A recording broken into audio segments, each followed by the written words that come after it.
Ladies and gentlemen, boys and girls, welcome to the show. I am your host with the most, Chase. Guys, what a day, what a week, what a year it has been, and we're going to talk about it. We're going to talk about what happened today. We had a very crazy day in the market. I feel like I say that every single day, but we really did. We're going to talk about the winners. We're going to talk about the losers and the most crowded trade right now on Wall Street. The answer may not actually surprise you, or it might. I don't know. We're going to talk about Apple and what this means for those of us buying into stuff like the NASDAQ 100 and an ETF that's overweight Apple. And then we're going to look at what's happening with tariffs, the trade policy, and the impacts we're starting to see right now. And then we're going to dive into ASML's earnings. But before we get into it, please go ahead, like this video, subscribe. It really helps me out. It helps grow the channel. Let's dive into a quick recap of the market. Only one green sector today. Very brutal price action. Energy up 1%, sort of like that inflation hedge, a rotation into the inflation hedge of the stock market that is sort of energy, nat gas. Everything else was red. Look at technology equipment down 4%, financials down 1%, consumer cyclicals, consumer goods, nowhere was safe today. Clearly just a risk-off day, but there were some green. For example, Occidental Petroleum, like I said, did really well. And also mid-caps and small caps, Evolution AB, a stock I actually own, was up 3% today. So we did see some winners, but all in all, when you see Nvidia down 7%, very brutal day. Highly cyclical stocks were down, and even defensive names, Procter & Gamble, down 1.23%. And the market is actually rotating out of equities into gold. Gold is officially the most crowded trade in the market right now, surpassing the Magnificent Seven as the precious metal surged to record highs this year amid volatile markets and an uncertain economic backdrop. According to the latest Bank of America Fund Manager Survey published last week, guys, nearly half of the fund manager surveyed, 49%, see long gold or bets that gold prices will rise as the most crowded trade in the market right now. This marks the first time in 2 years that fund managers did not see the Magnificent Seven as Wall Street's most crowded trade, according to the survey. We also got a ton of price increases in gold, or the GLD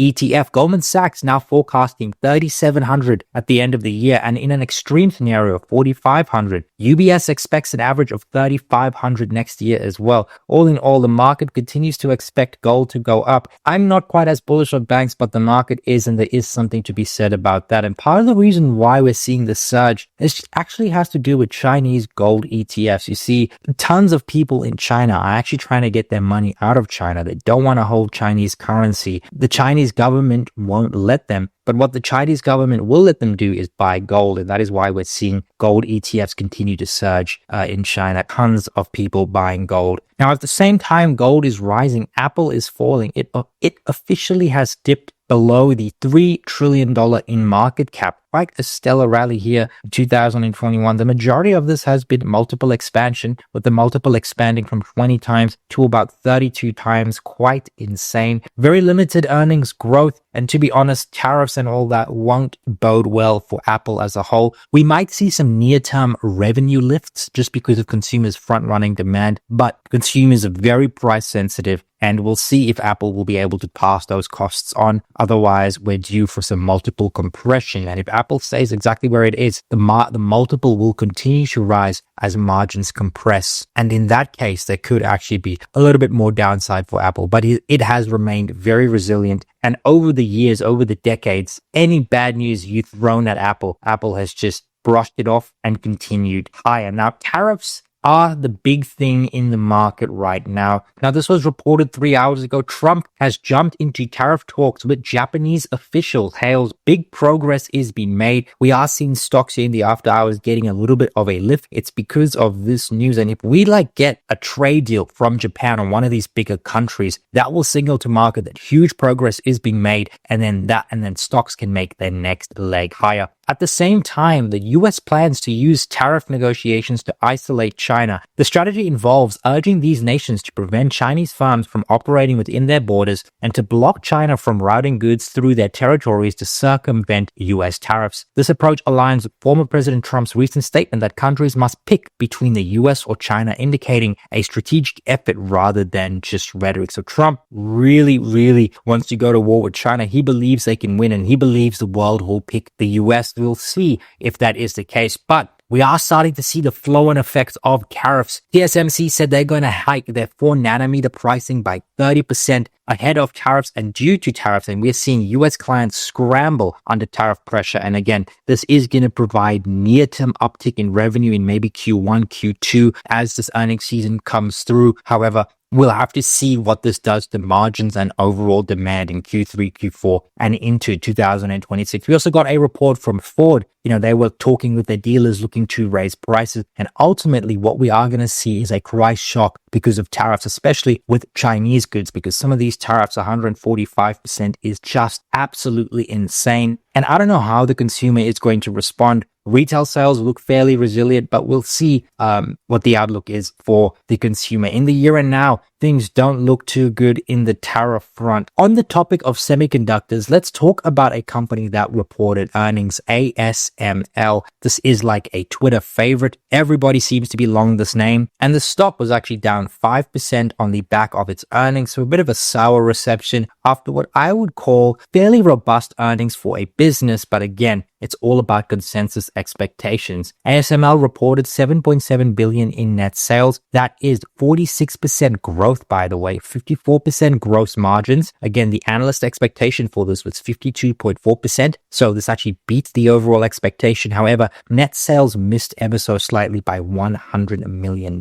R&D costs came in at $1.2 billion and earnings per share on a US GAAP basis came in at $6. This actually beat expectation, and we saw a 93% growth year over year. And when you have 93% in earnings growth and 47 and 46% in revenue growth, even though your stock may have fallen 5%, this is a business firing on all cylinders. Absolutely insane numbers. And then if you actually go to their outlook, right now, the street was expecting Q2 revenue to come in the range of about 7.6 billion. You can see total net sales was 7.2 to 7.7. And this is why the stock was down 5%. Normally, you want like the bottom end of the range to come in at the street's expectations. And so this is essentially just ASML lowering guidance. They said gross margins to come in between 50 to 53%, R&D costs at 1.2 billion, SG&A costs at 300 million. It's kind of crazy that they give you all of these stats. Now that is just for Q2 2025. Their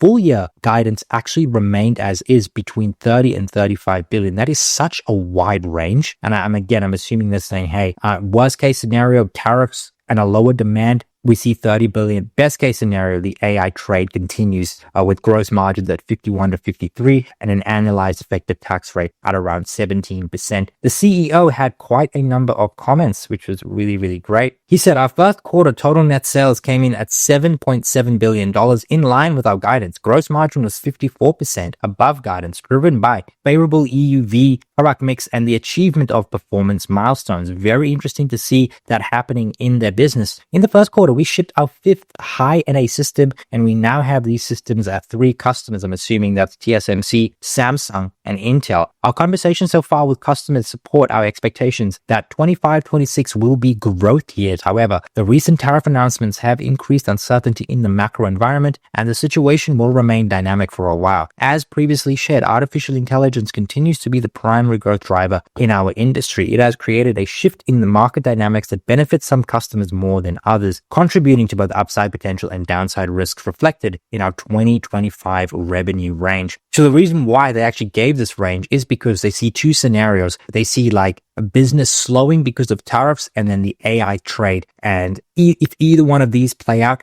that is the revenue figure to expect. But I believe this is the exact same guidance they were giving for 2025 all of last year. With regards to cash return to shareholders, they are going to be increasing their dividend as well as buybacks. They purchased 4 million shares for a total of $2.7 billion in Q1, huge buybacks, and I think they're going to continue to do much more of the same. And a very interesting stat I found, they actually increased the average price per system sold was $75 million in the past quarter. That's a 30% increase from the same quarter last year. So ASML executing their pricing power. But now we got to ask the question, is ASML a buy? Now let's go ahead and actually look at its financials. If you actually look at the last year, ASML down 33.5%, 5 years up 124%. So just seeing a little bit of weakness here from its all-time highs at about €1,000 per share. Now the stock, not necessarily cheap, but not expensive. 26 PE, 23 forward PE. And again, that has to do with those figures. Now let's look at the financials. You can see here for the full year, looking at 30 billion euros, right? This is the most recent quarter. 17% revenue growth for the full year. The quarter much more robust. However, and you could see an operating income of $10.3 billion. And that just means that the company has a gross margin of 52%, an operating margin of 33%. You could see a net income was $8.7 billion on $30 billion of revenue. And then if we go back to margins, 28% profit margins, and they almost have 100% free cash flow conversion. So they have 28% profit margin, 30% free cash flow margin. So very, very good stuff to see right there. They reported a EBITDA of $11 billion, EBIT of $10 billion. Very, very high margin business, especially for the complexities that this company has. It really goes to show their pricing power. Looking at their balance sheet, right, they have $9.1 billion in cash and short-term investments. And if we go to total debt, they have $3.681 billion. And then looking at the cash flow statement, the company, like we mentioned before, did $9.2 billion in free cash flow. They're buying back a ton of shares, and I'm pretty sure they're going to give all of that back to shareholders. Capital expenditures is about $2 billion, and it actually declined on a year-over-year basis. Very interesting. They didn't acquire anything at all. A very, very sound business model. Capital intensive, but high margins as well. If we go to the forecasts, we can see here that the average analyst has a buy rating on the stock, one hold. Average price target is 50% from where we are right now. The low end of the range sees a 20% gain. The high end, 73%. You can see this is where we are right now. The latest price, that is the average price target. This is the low end. So analysts see tangible upside for ASML. And that's what we're going to answer today. Is ASML a buy right now? So you're looking at double-digit growth slowing through 2027, but very robust earnings growth. And again, that just shows the company building in operating leverage. And you can see on a forward basis based on FY25, you're trading at 22 times earnings, 18 times FY26, 16 times FY27. A ton of analysts predicting these earnings looking actually pretty cheap now that I look at it. And this is how I mock up ASML's earnings. So we put in the revenue figure right here, and I'm assuming 10% growth through 2029. This may be a little bit on the lighter side. Then an EBITDA margin of 36%. And the reason why I prefer to use EBITDA over free cash flow is just because it's more consistent. If we actually just go to the margin profile right here, you can actually see that the EBITDA margin is very, very solid, actually expanding ever so slightly, whereas the free cash flow margin is very, very cyclical. You can see 26% margins here, 53% margins here, 34% margins here, 11% margins here, and then 32% margins in the most recent year. So highly cyclical, whereas EBITDA is more smoothed out, and that is why we prefer to use EBITDA. Now, with the 36% margin, looking at no margin expansion through 2029, that should see revenues of about 70 billion. These are all in euros, by the way. I keep saying dollars. And so we used an EV to EBITDA multiple of 19. If we actually just go back to the financials, we go to ratios, and we could have a look right here. You can see the PE ratio of 26. That's their current PE ratio. So it does look pricey on a PE basis. But then when you actually look at some of the other indicators, 24 times EV to free cash flow, but again, highly cyclical. We probably shouldn't use that. 20 times on price to operating cash flow. That looks attractive. 7 times EV to sales, 20 times EV to EBITDA, 22 times EV to EBIT. Even though it does look expensive, I'm willing to bet on the fact that this is well below averages over the last 5 and 10 years and probably trading below the semicon industry average. So we're going to use 19 times and we're going to see a little bit of margin expansion to 20 times, right? That gives us an enterprise value of that figure right there. Then we subtract the net debt. Then we get the equity value and then we divide the equity value by shares outstanding. And we should see a 2029 stock price of $919. Now, in this scenario, I didn't model any shares decreasing because I just wanted the absolute value based on the shares outstanding right now. So you can see a little bit upside to these numbers. And then we add the dividend yield year of 1.1%. This is the current share price of $574. And at the end of it all, you get a projected 5-year return on very, very conservative numbers, if you ask me, of 11%. I think you can actually increase this EV to a beta multiple just because of how wide moat this business is. However, on very conservative estimates, you're looking at about 11% growth. And then in a bull case scenario